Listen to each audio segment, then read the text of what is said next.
In the heart of Nairobi Southby, a busy city full of noise, tall buildings and dreams, lived a quiet man named Tendo.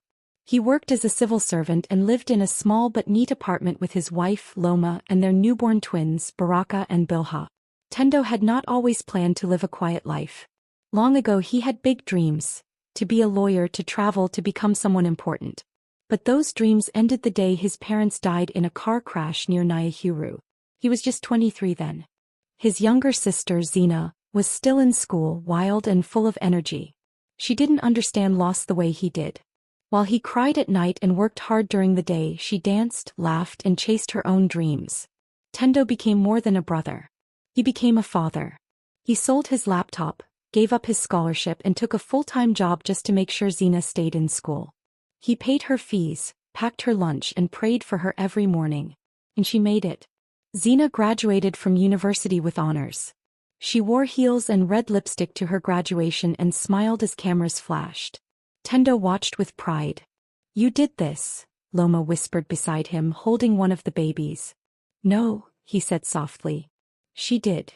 But everything changed the day Zina moved into their apartment. At first, Tendo thought it would be simple.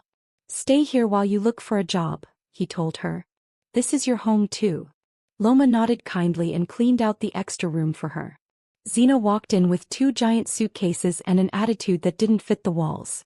"Oh," she said, looking around, "is this it? It smells like baby wipes." Loma laughed politely. Tendo said nothing. By the second week, Zina had started changing everything. She didn't like the way Loma cooked. She didn't like the sound of babies crying in the morning. She didn't like the slow internet. "I feel like I'm in a baby zoo," she said one day, tossing her wig on the couch. "I need to breathe." Loma folded baby clothes and looked away. One morning, Zina stormed out of her room wearing a silver dress. "Tendo," she snapped, "you have to take me to my interview. I can't enter a kiki looking like this. People will think I'm poor." "I have work," he said gently. "Take a taxi." She rolled her eyes. "Of course. You're always working, never helping." That evening, Loma prepared dinner and called everyone to the table. Zina sat down, looked at the ugali and sukuma and smirked. "This again? This house is stuck in the past. No style. No taste." Tendo felt something burn in his chest. But Loma touched his hand under the table. "Let it go," she whispered. "The babies cried that night. Twins are hard. One wakes the other." Loma rocked Bilha while humming. Zina stormed out of her room again. "Do these creatures ever sleep?" she shouted. "I need silence. I have a voice audition tomorrow." "They're just babies," Loma said softly. "They're noise machines," Zina snapped. "And you're their full-time maid." Tendo came out of the bathroom just in time to hear that. "That's enough." Zina glared at him. "Why are you defending her? She sits at home all day wiping noses."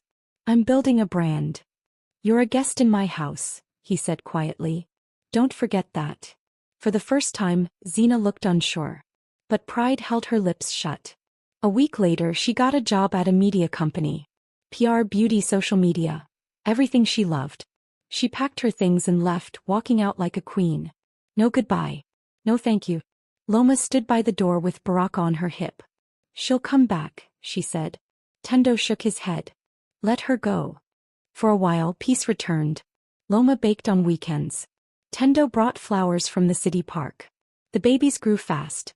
Baraka laughed at everything and Bilha loved music. Their home was small, but it was filled with joy again. But sometimes, late at night, Tendo scrolled through his phone and saw Zina's posts. Her life looked perfect.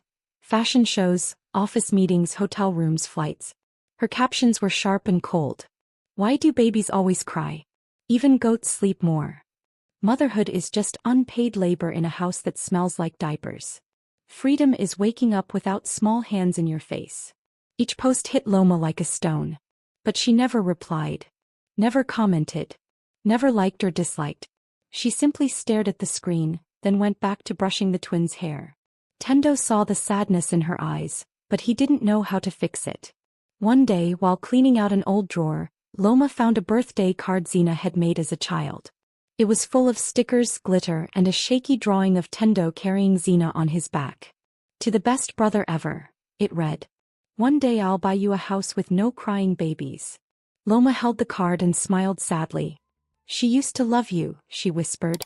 Tendo nodded. I still love her. Then they heard Bilha giggle from the living room, holding her twin's foot in her mouth. Loma laughed. Maybe love is not always loud. Zena's new life sparkled like a magazine cover.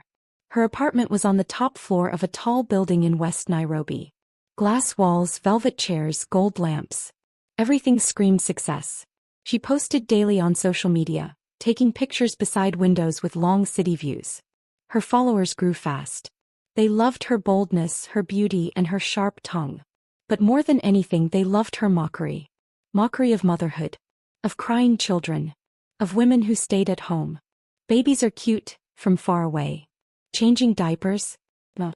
I change my heels. Some women give birth. Others give speeches. Guess who wins? Her face was on posters, in adverts, even in street murals. She became a voice for freedom. Freedom from diapers, bottles, stretch marks, and crying toddlers. Brands paid her to model, speak, and pose. She laughed into cameras, twirled in silk dresses, and pretended to sleep on hotel beds. But behind the filters and captions, something began to grow inside Zena. Emptiness. It started when her friend Saad gave birth. Zena visited, held the baby, and something strange happened. The baby cried. Not just a little. A full scream. He's never done that before, Saad said, surprised. Zena handed the child back quickly. He probably smells perfume, she joked. But it happened again. At a charity event, a toddler kicked her leg and ran. At a photo shoot with a child model, the girl cried every time Zena touched her hand. Even at an orphanage shoot, babies leaned away from her like wind pushing leaves. Zena laughed it off. They sense my power, she joked online. But late at night, when the lights were off and her makeup was gone, she sat alone. In silence. In sadness. That's when she met Deo. He was an architect with a slow smile and kind eyes. He loved books and jazz and always opened the car door. Zena was shocked by how safe he made her feel. He didn't care about filters or fame. He loved her for real. They got married in a quiet beach ceremony. No media. Just waves and vows. For a moment Zena felt truly new. And then on their honeymoon, Deo said the words. I want us to have a family. Zena froze. She smiled, but her heart raced. Of course, she said. One day. But one day became months. Months became tests. And the tests brought tears. No heartbeat. Still no sign. Try again next month. Doctor said nothing was wrong. Nothing was right either. Zena tried everything. Teas, pills, fasting, even secret visits to prayer houses. Still nothing. Her womb was quiet. She started dreaming of babies.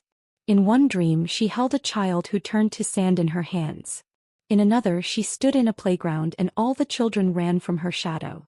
Deo tried to be patient, but she saw the cracks. He stopped kissing her forehead. Stopped bringing her lunch. Stopped laughing at her jokes. One night she returned from a business trip and found the apartment cold. On the dining table sat a handwritten note. Zena, I can't keep trying alone. I wanted love. I got loneliness. I hope you find what you're really looking for. Deo. Zena sat on the floor and wept until morning. The woman who once laughed at crying babies now cried like one. Her fans noticed the silence. Zena, are you okay? Where's our queen? No new posts. But she had nothing left to give them. She walked through the city and saw things she had never seen before. A woman breastfeeding under a tree. A father tying his daughter's shoelace. A street kid hugging a tired woman. She watched them with eyes wide and wet. He saw love. Real love. The kind that doesn't sparkle. The kind that stays. One afternoon she visited a church. The building was empty, quiet, warm. She sat at the back, arms folded, staring at the cross. She didn't pray. She didn't know how. But she remembered something. Loma's eyes. Soft. Tired. Forgiving. And Tendo's hands. Strong, steady, never shaking even when life did. And those babies she once mocked. Baraka and Bilha. What did they look like now? Could they walk? Did they still laugh like sunshine? Zena opened her phone and searched for Tendo. His account was private. But the profile picture showed him, Loma, and the twins in matching Christmas sweaters. He stared at it for a long time. Then she did something unexpected. She wrote a letter. Loma. I don't know how to start. I was wrong. I was cruel. I mocked what I didn't understand. You had something I never had.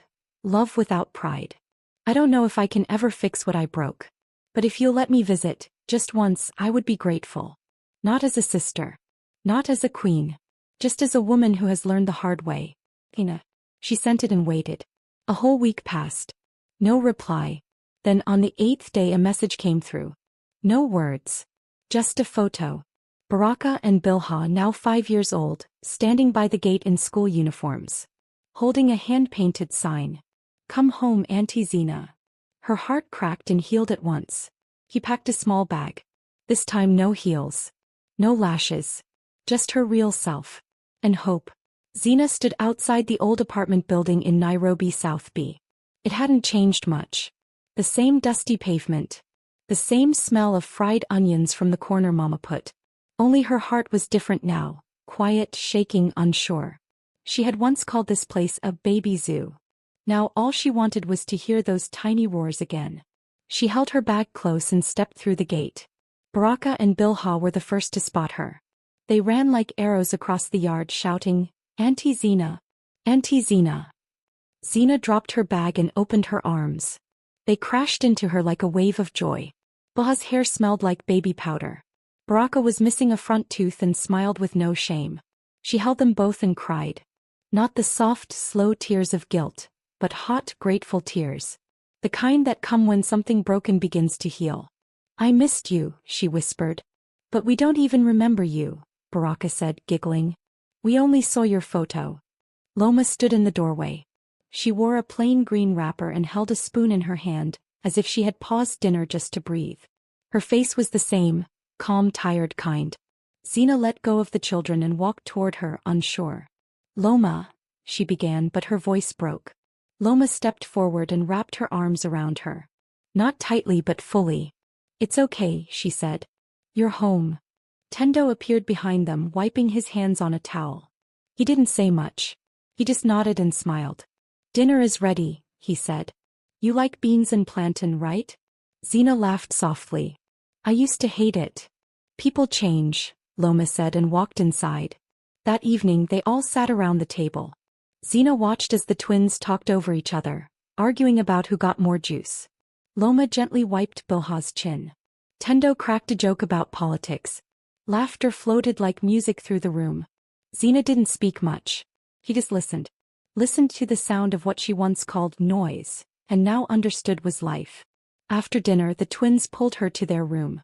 On the walls were drawings, stickers and cut-out letters that spelled, Love lives here. Sleep here, Baraka said, pointing to a mattress on the floor. It's soft. Do you snore? Bilha asked seriously. Zina smiled. Only when I'm dreaming. They laughed. Then they prayed. Baraka said thank you for rice. Bilha said thank you for her missing tooth. And Zina, with her eyes closed, said thank you too, but only in her heart. That night, Zina lay awake, staring at the ceiling. The twins were asleep, breathing softly beside her. He thought of Deo. Of all the times she had tried to be strong by being loud. Of all the masks she had worn, the posts she had made, the people she had mocked. She thought of her womb. Still silent. Still waiting. But now the silence didn't feel empty. It felt like space. Like a beginning. In the morning she helped Loma cook. She peeled carrots while Loma made pap. The sun came in through the kitchen window. Zina didn't take a selfie. I've been so wrong, she said softly. Loma didn't turn. We all have. I thought being a mother was weakness. I thought love made people small. But I was the one shrinking. Loma finally looked up. Her eyes were moist. I knew you'd see it. One day. Zina smiled. You should be on a podcast. Loma chuckled. Pod what? Zina stayed for a whole week. She helped with school drop-offs, cleaned dishes, even attended a PTA meeting just to watch Baraka sing the national anthem off-key. She wore flats. She tied a scarf. She laughed, not for likes but from her belly. On Sunday she and Tendo walked to the park with the kids. Baraka ran ahead chasing pigeons. Bilha picked flowers no one else could see. Zina sat on the bench beside her brother. For a moment they said nothing. Then she asked, Do you forgive me? Tendo looked at her.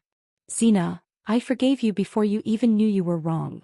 Her throat tightened. Why? Because you're my sister. And love is not performance. It's patience. She nodded. I want to change. He smiled. You already have. Later that day, Xena wrote a post. The first in many months. This is not a brand update. This is a soul update. I used to think motherhood was a trap.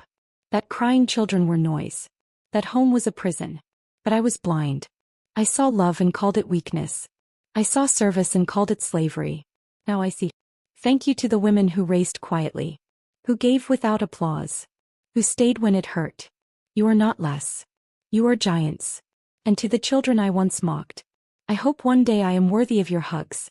Xena. She posted it and turned off her phone. That night she tucked the twins into bed. They hugged her tightly. Will you come again tomorrow? Bilha asked sleepily. Yes, Xena said. If your mummy allows me. Baraka yawned. You can be our aunt, and our friend. Xena smiled. I'd like that. Outside the city lights blinked. Inside love burned like a soft fire. Xena still didn't have children of her own. Maybe she never would. But something had shifted inside her. Something real. Something warm. She had found a new kind of motherhood. Not born from pride. Not built on image. But carved from truth. From grace. If you have not subscribed to my channel, you might not hear my voice again, but if you are, then you are growing every day. Check my page for more interesting stories. Thanks for watching.